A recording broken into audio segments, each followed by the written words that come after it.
కడుపు ఆకలి తట్టుకోగలిగాడు, కానీ తల్లి నొప్పి మాత్రం తట్టుకోలేకపోయాడు ఓ కుమార్. జగిత్యాల జిల్లా కేంద్రంలో మానవత్వం వెలువరిసింది. తల్లిని భుజాన వేసుకొని నడుస్తున్న ఓ కుమారుడు దృశ్యం చూసిన వారంతా చెల్లించిపోయారు. జగిత్యాల రూరల్ మండలం అంతర్గామ గ్రామానికి చెందిన దీపక్ కొంతకాలంగా నిజామాబాద్ లో లేబర్ గా పనిచేస్తున్నాడు. కూలీగా పనిచేస్తూ తల్లిని పోషిస్తున్న దీపక్ తన తల్లి బాలమ్మ 68 సంవత్సరాలు ఆరోగ్యం క్షీణించడంతో ఆరోగ్యశ్రీ పథకం ద్వారా చికిత్స చేయించుకునేందుకు సోమవారం జగిత్యాల జిల్లా కేంద్రంలో ఓ ప్రైవేట్ ఆసుపత్రికి తీసుకువచ్చారు. నిజామాబాద్ నుంచి జగిత్యాల తీసుకువచ్చిన దీపక్ కు జేబులో పైసా లేకపోయినా ప్రేమ మాత్రం పారం. మహిళలకు ఉచిత బస్సు సదుపాయం ఉన్నందున తల్లిని తీసుకుని బస్టాండ్ వరకు వచ్చాడు. కానీ ఆటో డ్రైవర్ 50 రూపాయలు అడగగానే జేబులో డబ్బులు లేకపోవడంతో తల్లిని భుజాన వేసుకుని నడవసాగాడు. ఆ దృశ్యం చూసి అక్కడున్న వారంతా మౌనమయ్యారు. హృదయాలు కరిగిపోయాయి. అప్పుడే అక్కడగా వెళ్తున్న జగిత్యాల శాసనసభ్యులు డాక్టర్ సంజయ్ కుమార్ ఆ దృశ్యం చూసి కదిలిపోయారు. తన కారులో వారిని ఆసుపత్రికి తీసుకెళ్లి చికిత్స పూర్తయ్యాక తిరిగి బస్టాండ్ వద్దకు చేర్పించారు. ఎమ్మెల్యే ఔదార్యం, కుమారుడి తల్లిని ప్రేమ రెండూ కలిసి జగిత్యాల్లో మానవత్వానికి నూతన నిర్వచనం ఇచ్చినట్లయింది.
నేను నిజామాబాద్ నుంచి వస్తున్నాను.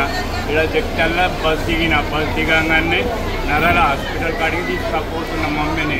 అయితే ఆటో అడిగితే ఆటోడు 50 రూపాయలు అని అన్నాడు. అయితే నేను 50 రూపాయలు ఇవ్వకపోతే అదే మమ్మీని మోసుకొని ముందడు పోగానే ఒక ఆయన నాది వీడియో తీస్తున్నాడు. వీడియో తీసి వైరల్ చేసినాడు.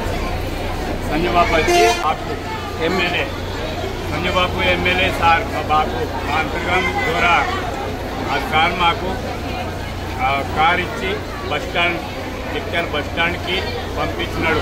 500 నా చేతిలో ఖర్చుకి మమ్మీ గురించి తీరా అని అన్నాడు. నిన్న 50 రూపాయలు 50 రూపీస్ అడిగి ఉండే అన్న. 50 రూపాయలు అంటే నేను చూసన్నా పక్క పంటే ఉంది కదా నరాల హాస్పిటల్, ఈడికి నువ్వు 50 అన్న ఎట్లా అంటున్నావు అన్న అంటే, అమ్మ నీ గురించి 50 అన్న వేరే వాళ్ళకి ఎక్కువ అంటూ